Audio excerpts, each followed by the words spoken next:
Hello everybody, Alan here with another daily trading recap. Today we're going to be going over my trades for Wednesday, December 8th, 2021. Up on the screen I have the overall market, NASDAQ, top left, 5-day, 1 minute, but this is just today. Um, then top right I have the 1 year weekly to see what weeks are green or red, and bottom is 1 year, 1 day. As you can see, we gapped up yesterday huge. Let me adjust my volume here. We gapped up yesterday huge, which was really surprising, but um,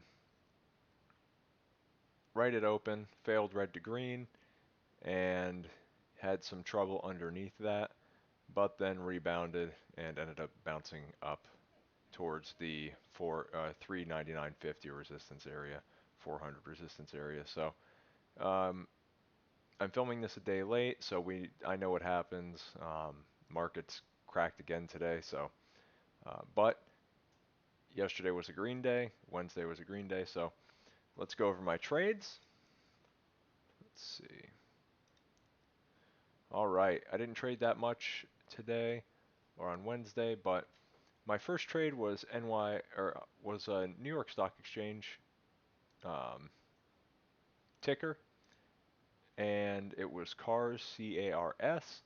I bought this at the open, thinking that we could see a spike past the breakout level here. But what I should have done, my problem with this was I bought it on kind of a hesitant tick, um, and I should have risked low of day. But I think my share count was good enough to where I could have risked low of day. I got nervous on this candle and sold at the worst time. So good lesson. I really need to work on making sure I identify specifically what my risk is going to be prior to getting into these trades. Um, but small position, small loss. Um, yeah, that's really all I have to say about that one. I mean, otherwise, if I risked low of day, I would have held through that, and I probably would have sold into this pop. Um, but you live and learn. So, all right, we'll move on to my next trade. Unfortunately, I didn't trade this higher low, which I probably should have, because that's very obvious that that was fighting support at the morning spike area and at VWAP. So that would have been a decent little gain. But also, what I need to keep in mind is that's what I wanted to mention about this stock. This is an $18 stock, not really something I'm used to. But where did I think it was going to go? If I look at the best green day, the first green day, I mean, yeah, it gapped up and let's say 1450 to 16 all day. I mean, you're looking at 10% in the course of a day. So that's not really too liquid, or not liquid, but that's not really too volatile for me. So I really should have thought of that beforehand. I thought that it was really going to run, but it just didn't. It just didn't have the push that I wanted it to have right at the open. I thought it was going to run at least another 20, 40 cents, but it is what it is. Um, but good lesson to that I should have risked high of day, and that also I should calculate you know, what has the stock done recently with its run on volume, and what should I expect from this run today, or from this trade that I'm planning to take. So good lessons there, seeing improvement. But the next one was Dare, D-A-R-E. This was, let's see, might have to back out just a hair. Okay, this was a third green day basically, unless you want to count that first one, which I mean, fourth green day. But yesterday it touched the breakout level. Um, as you can see here in the top right, it did touch the breakout level and then gapped up pre-market, spiked up to the next level, which is all the way up here where it topped at this previous spike, or not topped, but where the main body topped, not the wick. Um, and then once it hit that, or almost hit that, it just came down all day. So it was an all-day fader. I bought it on the double bottom at the morning open because we had a nice little panic. It bottomed, came up, and then double bottomed, and there was some serious support in here. So against better judgment, I got in, but that's what trading is. Trading is, for me at least, it feels like the opposite of what you want to do. So this was a great trade. Um, I bought in here. I was patient. I didn't get nervous when it continued to test down here, and my patience paid off.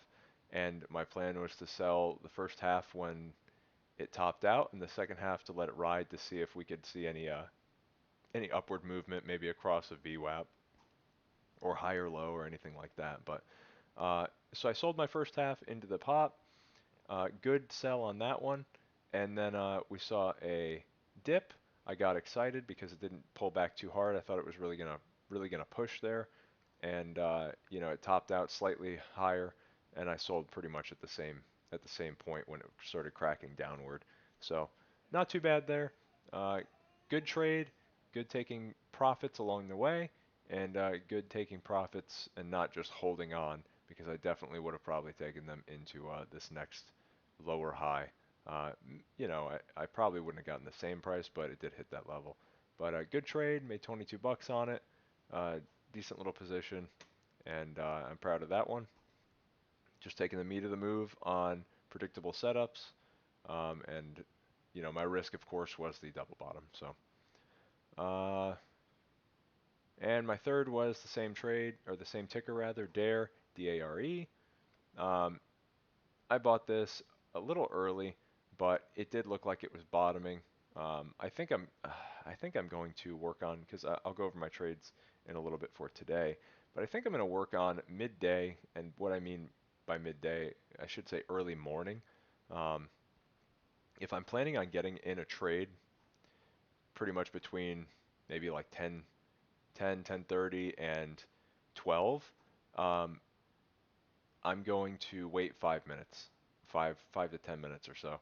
That's something that I think would be beneficial for me because if I waited, it did dip a little bit more. I didn't sell into this dip, which is good because I think my risk was this double bottom still low of day. So I had a wide risk. I thought that it could still had room to go down. It did dip and put in a double bottom, a higher double bottom. Um, and I didn't sell into this pop. I should have taken some off into strength. I tried to take I think it was 25 off like into here, and then it just dropped too quickly, so I decided to wait, and that forced me to take a decent loss. I mean it's a small loss, but I could have taken profits. And also hindsight, this looks like a Head and Shoulders. So I should have realized that this was pretty much topping at where the quote unquote left shoulder was, um, and just taken it off, or at least half. I should have taken at least half off, and then into this pullback, and you know when it couldn't re-spike, maybe just sold along the way into this because this was just nasty fading action. Um, I sold here prior to my risk just because there was no bounce. I mean, it tried here, it didn't bounce. And I wanted to see how it would react at this kind of double bottom area at the 230s, and it just cracked it. It held above it, I think, at like 232, and then once it cracked that, I said, I'm done because this thing's gonna fade. And sure enough, it did fade, and then eventually just dipped below red to green. So, uh, good job identifying what's going on with the downward with the with the pull, not spiking, but I should recognize what the overall chart's telling me, a little bit more. But it is hard in the moment. So, but small loss. I ended up down 14 bucks on the day. Three trades, one win, two losses, so 33% win rate. Not great, but I did minimize my losses. Um, I mean, my biggest percent gain was 4.88, 22 bucks, and my highest percent loss was 6 bucks. So, not bad. Um, how am I down? I think that's supposed to be green. Yeah, that's my bad. I copied and pasted that. I was actually up 14 bucks. Sorry. I was gonna say that doesn't make any sense. Yeah, so I made 15 bucks or 14 bucks today. Not bad. Um, but that's pretty much how it's done. Um, the day before, if we go up to here Tuesday, I lost $12, and it's interesting because I I traded 7 times on Tuesday with a 43% win rate, 3 wins, 4 losses, and then I only had one win on Wednesday, and my one win, um, the $22 win, put me in the green for Wednesday and took away those losses, and it took away my losses for Tuesday. So based on these 2 days, I'm up to $2. And I took not significant losses, but I think two of those trades were pretty stupid, and two of them were pretty small. So that's just what I like about trading. One good trade, if you're really diligent and nail it, can knock out a few small losses. So good lesson for me there. Good to see it firsthand. Um, and that's pretty much it. That's pretty much it for Wednesday. Uh, be careful with this overall market because it is looking pretty toppy. Um, and that's all I have to say for right now. I'll go ahead and film the daily trading recap for Thursday in a few minutes here. All right, guys, have a good one. Thanks.